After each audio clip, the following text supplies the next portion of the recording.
What is up, guys? I am making a video today, and I'm just going to go over some of the stuff that's been going on with Everton, talking about how David Moyes has done, some other key players, and just kind of the team news in general and the current state of this team right now. So I have a few pictures on the screen here, which I'm part of the key topics I'm going to go over. And I thought I would do this on YouTube. I think I'm going to go into a longer form. I don't know how long it's going to be, but I thought I would talk, just rant pretty much uncut, just full rant about whatever I feel during the week. And then, it changes based on how the team does and whatever the case may be. So this is what it's going to look like right now. I don't know if it's going to change or what we're going to do, but I thought I would try out YouTube, so let's do it. So right now, we're in some pretty good form, best form we've had in a while. We're coming off of 2 games. We're both winning those games. And so with David Moyes, who's my first topic, as we see in the corner up there. So he came in off a short week against Villa. Not a good game. And we kind of expected that we still could have gotten a point if Calvert-Lewin hit his goal in the last minute or just a few chances he had. So overall, not too bad. And then you go into the game against Tottenham and you play really good. But then when you see Leicester beat Tottenham, now I'm kind of thinking maybe this win wasn't as more so us being good. It was more so Tottenham being Tottenham. But then you go against Brighton.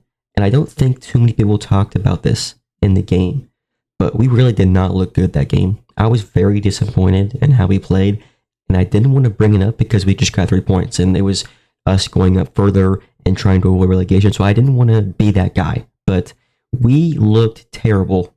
We did.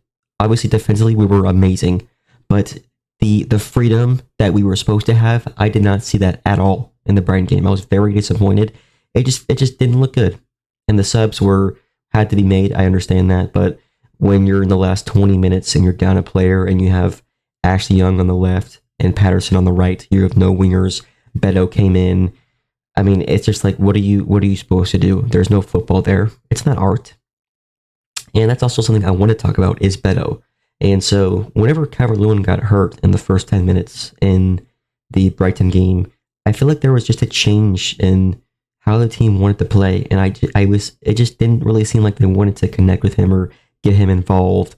It just seemed like Calvert-Lewin was better, and he is better on the ball, so it definitely helps them more with how they want to play. But I feel like they should have at least tried to adapt to Beto, because he didn't really seem to be too interested, or not interested, but he wasn't really involved. And there was moments where Beto got the ball, and he just felt like he had to do it by himself to prove or to show or to take his chance, because his chances, whenever he got them, there were so little chances, so he had to try and make the most of it. And then when he did it, it was terrible. It was a shot where he just booms it over the goal or whatever it could be. So I'm really hoping in this game against Leicester that they try to do a better job of incorporating Beto into the attack, because I feel like they could have done a better job in that instance. And hopefully, I still want to see this team do better with that freedom we were told about, because I don't know if you remember, in the first half of the Brighton game, there was a moment right before the end of the first half, like I said, and Corey gets the ball, he's in the midfield, and he has Lindstrom wide open. Lindstrom has not gotten the ball the whole half, like I said, because we did not play good in terms of just creating in the freedom that we were promised. The one time he was open, Corey, he has him. He doesn't look, though, because it's Corey. Corey is washed. He is terrible. He is old. He can't pass. He just needs to look up. He has to look up. That's all he has to do. But he doesn't. He just plays it back. And then we just boom the ball. Lindstrom was open. He had space. He had the chance to make something, but he couldn't get the ball because Decore is so close-minded. He just can't open the game up. And I just don't understand why we're playing him. But I can make a 10-minute Decore rant if I wanted to, but I'm not going to get into that. But Lindstrom in that first half, I was really hoping, because he was one of my key players in that game, to really get involved. And that was his one chance. And you could see him. He was yelling at Decore. He was visibly frustrated with him.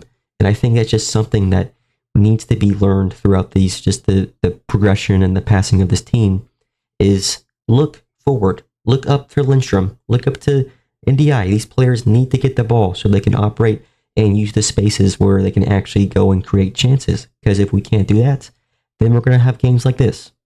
So really, I'm trying to think of David Moyes' tenure right now, and will I say it's good? Technically, it is good. But at the same time, you have to look at these games and say, we can definitely be doing a little bit better. Just a little bit better. I want to see a little bit more, and I'm really hoping in this Leicester game, because this is a big game.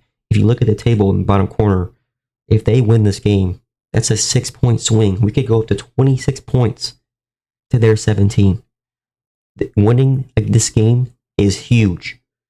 You just cannot lose this game. It's at Goodison Park too. This is one of the biggest games of the year. You cannot let Leicester, a team that is underneath you, get 3 points from you.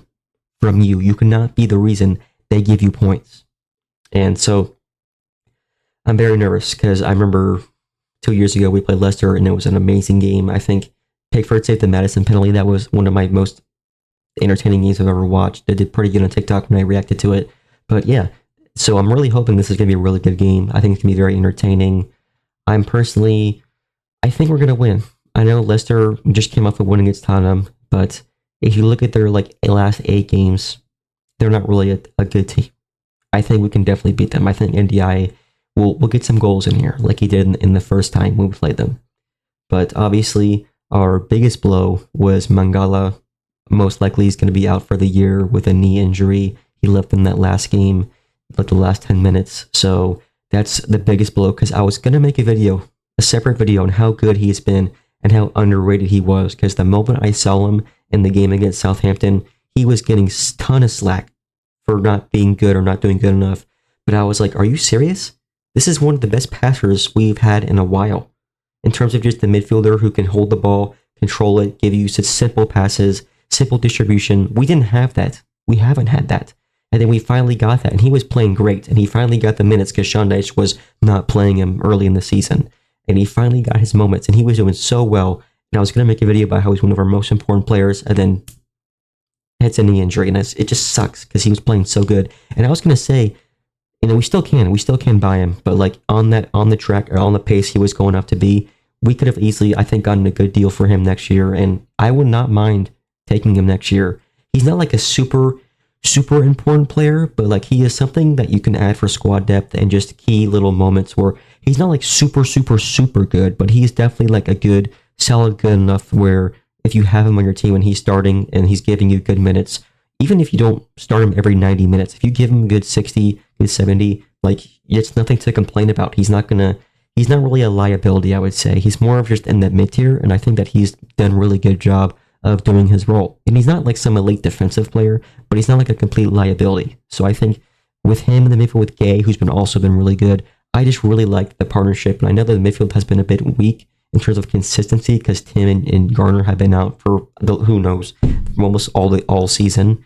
But if you got a rotation with Gay, Garner, Tim, Mangala, it would have been so perfect. But these guys have to play the whole game because our midfield just has so many injuries. So it just sucks knowing that Mangala probably won't play for the rest of the year. And Calvert-Lewin, we don't know how long he's going to be out for, but Beto has got to be a key player in this Leicester game. I'm hoping that we can get him involved, get him some goals, because we need a striker in this team. Because who knows, Trimidi, I really like Trimidi, but I don't know when he's coming back. We don't know.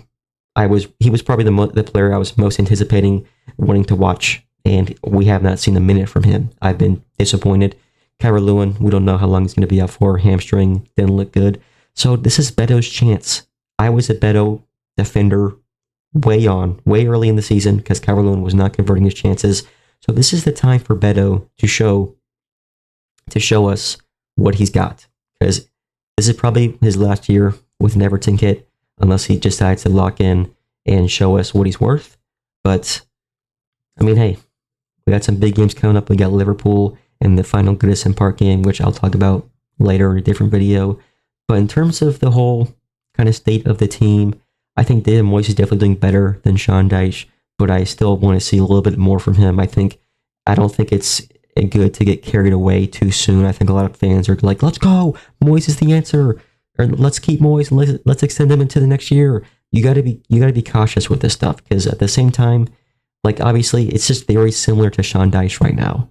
And I want to see that more freedom and that more attacking just capability of this team, because they have the players to do it. I believe they do. Even if it's not elite level Premier League quality goals. I don't care if you beat Brighton 1-0, but the only reason you got 1-0 was because Veltman hit the penalty off his arm. If they didn't get that penalty, it was going to be 0-0. And that's something that I was disappointed about in that Brighton game. So really the biggest thing about this Leicester game is creating chances and getting goals in the back of the net that are actually due to your setup and how you want to attack.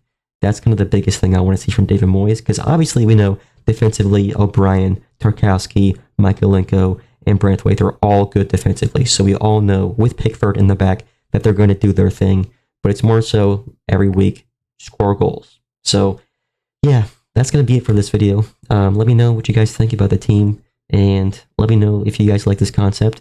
I think I might post some separate little key moments from this, maybe on TikTok, just to gauge some interest. But yeah, I think that's going to be it for me. Thanks for watching.